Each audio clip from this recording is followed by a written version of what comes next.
Hi, I'm Brian Davis. I'm a professor in the Department of Neurobiology in the School of Medicine at the University of Pittsburgh, and I am co-chair of the Keystone meeting on neural influence of cancer to be held in Banff in January of 2025. Starting about 2013, there was more and more papers coming out showing that the nervous system actually could influence the progression of a number of different cancers, including prostate, glioma, pancreatic, gastric, you name it. There didn't seem to be a cancer whose evolution or development or progression was not somehow affected by neuronal activity, release of neurotransmitters, interaction with the nerves themselves in a way that really seemed to drive disease progression, and that manipulating the nervous system could actually, in many cases, slow or halt the progression of the different types of cancers. So that sort of led to a bunch of us getting together during COVID, actually, to start talking about ways that we could put together an international meeting that would bring together the investigators who are looking at the issues surrounding the interactions between both the peripheral and central nervous system and cancer. But what we really hoped to do with this meeting was to try to get people who are working in all different aspects of the field, which has continued to explode, and bring them together in one place to talk about these issues. This meeting is going to be fantastic for a number of reasons. We're bringing together oncologists, we're bringing together neuroscientists, and a special added feature of this meeting is going to run concurrently with the Keystone Tumor Microenvironment meeting. And I think that in part makes our meeting hopefully more impactful and different from the other kind of meetings that have gone on before this one. It's only been in the last couple or 3 years that all of these neuroimmune interactions have been published on and coming to the forefront. And now they're being published in the context of cancer as well. So I think there'll be a number of talks on neuroimmune cancer interactions, and that'll also be something that'll have this meeting stand out from meetings that have gone on before.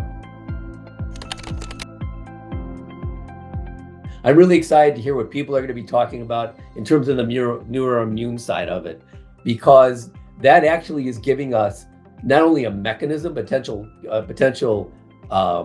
mechanism or pathway for nerves to influence cancer, but it also gives us something that is actionable in terms of new therapies, new approaches, new targets.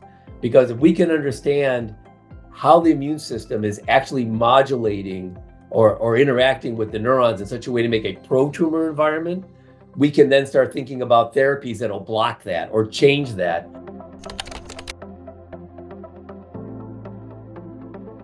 Another one of the young investigators who will be speaking at the meeting, Nicole Sheff, she does head and neck cancers, and she has been studying how opioids, which are used very early on in the treatment of head and neck cancer patients, actually may promote disease progression.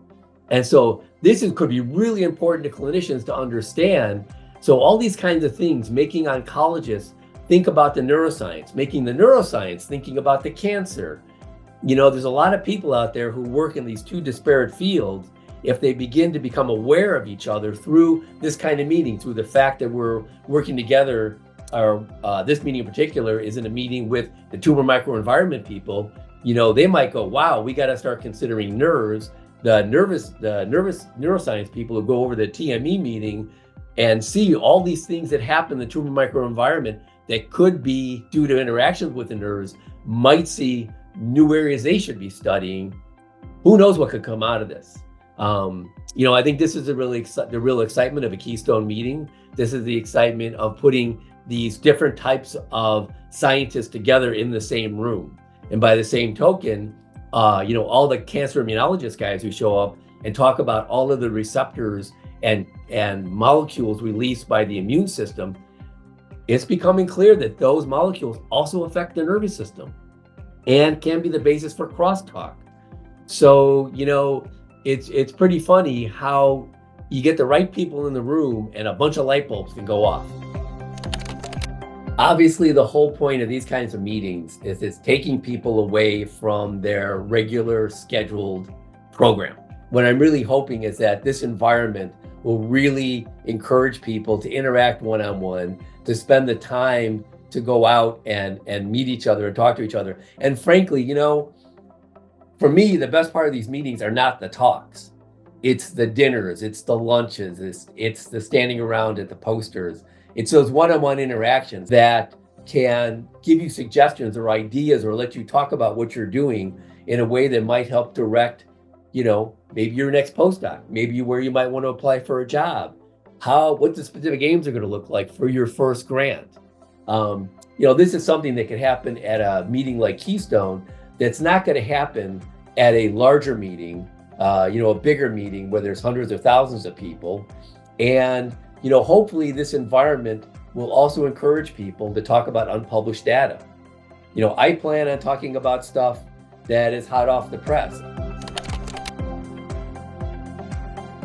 By and large, our program committee is young investigators with a focus on the next generation, because I think it's the next generation that's going to have the bandwidth to put together neuroscience, cancer, immunology, pharmacology. These are the guys who are going to be multidisciplinary. So those are the kind of abstracts I would be looking forward to get. Again, that's October 22nd if you want to submit an abstract that might be a short talk, or December 28th if you just want to submit an abstract to be part of our poster session, because I'm really excited about the potential to interact with people one-on-one in that kind of setting where we can really share unpublished data and new ideas that could sort of drive the next iteration of this kind of research. This field is exploding. There are tons of opportunities to have a real impact. And if you're at all interested in the nervous system and cancer and the immune system and how all these different types of tissues interact to drive a very important disease and biological process, come to Banff.